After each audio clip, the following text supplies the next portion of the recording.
Corporation અને rail તંત્ર વચ્ચે સર્જાયેલા વિવાદને ડામવા ભાવનગર મહાનગરપાલિકા કચેરી ખાતે બેઠકનો ધમધમાટ શરૂ થયો હતો.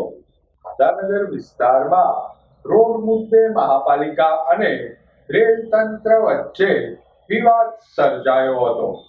લોકોના હિતને ધ્યાને લઈ મહાપાલિકા કચેરી ખાતે મેયરની અધ્યક્ષતામાં બેઠકનું આયોજન કરાયું હતું.